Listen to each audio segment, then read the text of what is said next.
Semifinal किसी भी विश्व कप का वो हिस्सा जिसके बाद ट्रॉफी बस एक कदम दूर रह जाती है। वो विश्व कप ट्रॉफी जिसके लिए एक टीम कई महीनों की मेहनत और कुर्बानियां देने के बाद सेमीफाइनल के पड़ाव तक पहुंचती है। ऐसे में जब सामने एक ऐसी टीम हो जो दिखने में कमजोर हो लेकिन पिछले कुछ दिनों से अपने क्रिकेट इतिहास का सर्वश्रेष्ठ खेल दिखा रही हो, तो इन हालातों में मजबूत से मजबूत टीम के सामने भी कई अनसुलझे सवाल खड़े हो जाते हैं। वो सवाल जो शर्मनाक इतिहास की नींव भी हो सकते हैं। एक ऐसा इतिहास जिसके बहुत करीब थी 2003 विश्व कप की वो भारतीय टीम जिसके सफर को हमने रिवाइंड वर्ल्ड कप 2003 की इस खास श्रृंखला में बेहद करीब से देखा। वो इतिहास जिसकी यादें ताजा करने पर आपने हमें खूब प्यार दिया। वो इतिहास जिस पर आधारित नारद टीवी का एपिसोड एक शानदार सफर के अंत की शुरुआत है। तो चलिए बिना वक्त लिए घड़ी की कलाई थामकर आपको लिए चलते हैं आज से ठीक 19 साल पहले के उस ऐतिहासिक दिन जिसने पूरे देश को झूमने पर मजबूर कर दिया था और 2003 विश्व कप में अंडरडॉग कही जाने वाली भारतीय टीम को खिताब का प्रबल दावेदार बना दिया था।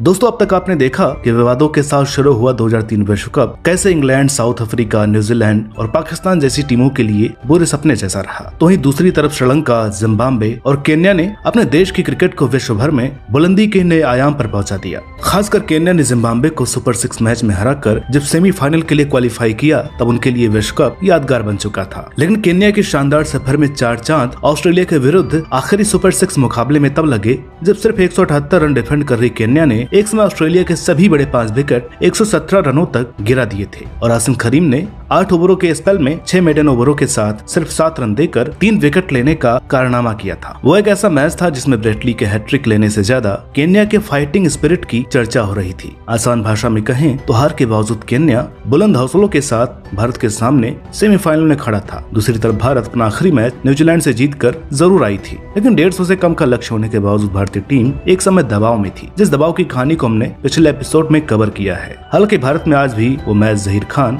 और मोहम्मद कैफ के फॉर्म में लौटने के लिए याद किया जाता है। इसके अलावा पिछले कुछ मैच देखते हुए इतना तय था कि गांगुली अब जोश से ज्यादा होश पर भरोसा जता रहे हैं। यही वजह कि सेमीफाइनल जैसे बड़े मुकाबले में भी गांगुली ने जहीर, नेहरा और श्रीनाथ की तिकड़ी के साथ हरभजन सिंह को बैक किया। इस तरह टिकोलो, ओडोयो और ओटीएनो के अनुभव से सजी केन्याई टीम को सेमीफाइनल में सितारों से सजी भारतीय टीम को हराने के लिए अभी तक का सर्वश्रेष्ठ खेल दिखाना था। इस जबरदस्त खेल की आस लिए ही आज से ठीक 19 साल पहले 2003 विश्व कप दूसरा सेमीफाइनल शुरू हुआ। उन दोनों डरबन के किंग्समीड ग्राउंड की पिच वैसे भी फ्लड लाइट के अंदर गेंदबाजों को मदद करने के लिए जानी जाती है। ऐसे में बारिश ने पिच को और मुश्किल बना दिया। इसलिए जब गांगुली ने टॉस जीता तो उनके चेहरे की मुस्कुराहट साफ बता रही थी कि गांगुली टॉस जीतने के बाद बल्लेबाजी करने को लेकर कितने उत्साहित थे। लेकिन गांगुली के इस फैसले को सही साबित करने की सबसे ज्यादा जिम्मेदारी सहवाग और सचिन की सलामी जोड़ी के कंधों पर थी, क्योंकि पिच की नमी और सर पर मंडराते हुए बादलों की वजह से पहले घंटे गेंदबाजों को मदद मिलने वाली थी। इसलिए जब मार्टिन सूजी और थॉमस ओडेयो की गेंदों को शुरू में खेलना मुश्किल हुआ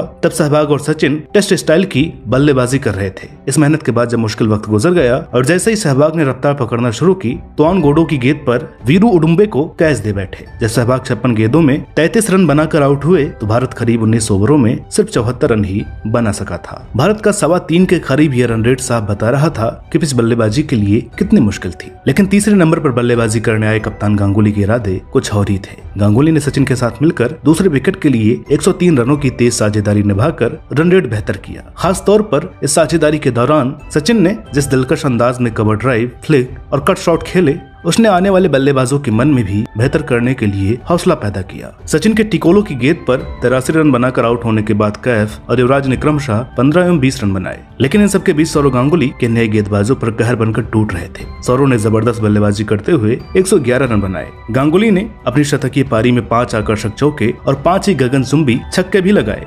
खास तौर पर पारी के अंतिम ओवरों में गांगुली के तेज खेलने की वजह ही थी कि भारत एक मुश्किल पिच पर पूरे 50 ओवर खेलकर 270 रन बनाए और भारत को ड्राइविंग सीट पर पहुंचा दिया। दोस्तों, जब सेमीफाइनल के दबाव में 271 रनों का लक्ष्य हो और उस पर जहीर, नेहरा, श्रीनाथ की इनफॉर्म तिकड़ी को मौसम का साथ हो तो शायद ही ऐसी कोई बैटिंग लाइनअप हो जो दबाव महसूस न करे। ऐसे में बस जरूरत थी भारतीय गेंदबाजों को सटीक गेंदबाजी करने की। हालांकि इस दबाव में भी केन्या की ओर से रवि शाह और कैनेडी ओटीएनो की सलामी जोड़ी ने पहले 8 ओवर डटकर बल्लेबाजी की। लेकिन जब जहीर खान ने 20 के स्कोर पर 17 गेंदों में 1 रन बनाकर खेल रहे रवि शाह को बोल्ड किया तो ऐसा लगा जैसे केन्याई टीम की मजबूत दीवार में छेद हो गया हो। रवि शाह का विकेट गिरते ही एक के बाद गोडो, ओटीएनो और थॉमस ओडेयो भी कुल 36 के स्कोर पर पवेलियन में बैठे हुए थे। इसके बाद मॉरिस उडुम्बजे ने तेज 19 रन बनाकर काउंटर अटैक की कोशिश जरूर की, लेकिन युवराज सिंह की ललचाती गेंद पर जहीर ने उडुम्बे का कैच पकड़कर केन्या की आखिरी उम्मीद को भी करारा झटका दिया। हालांकि स्टीव टिकोलो एक छोर संभाले हुए थे, लेकिन उन्हें किसी अन्य बल्लेबाज से वो साथ नहीं मिला जो केन्याई टीम को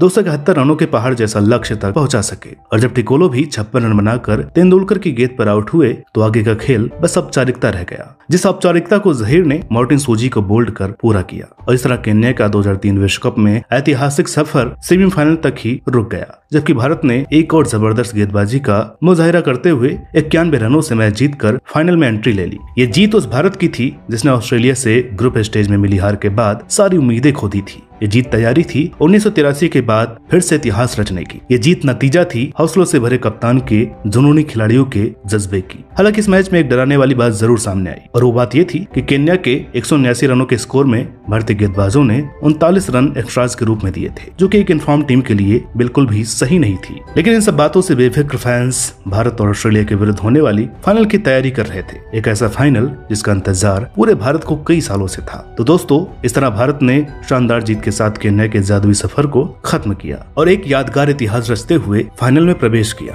वो इतिहास जिसकी कहानी समेटे हुए था नारद टीवी की खास श्रृंखला रिवाइंड वर्ल्ड कप 2003 का ये 10वां एपिसोड। अब आपसे मुलाकात होगी इस श्रृंखला के अगले और आखिरी एपिसोड में। जाए का ऐतिहासिक मुकाबला आपका इंतजार कर रहा है, लेकिन उससे पहले आप इस एपिसोड को ज्यादा से ज्यादा शेयर करें और हमारी मेहनत को अपने दोस्तों के साथ भी साझा करें, क्योंकि रिवाइंड वर्ल्ड कप 2003 अब अपने अंतिम पड़ाव पर है। इसलिए आपका साथ जरूरी है हमारी मेहनत को कामयाब करने के लिए। बाकी आज के लिए इतना ही। जल्द मिलेंगे एक नई वीडियो में एक नई कहानी के साथ। तब तक के लिए नमस्कार।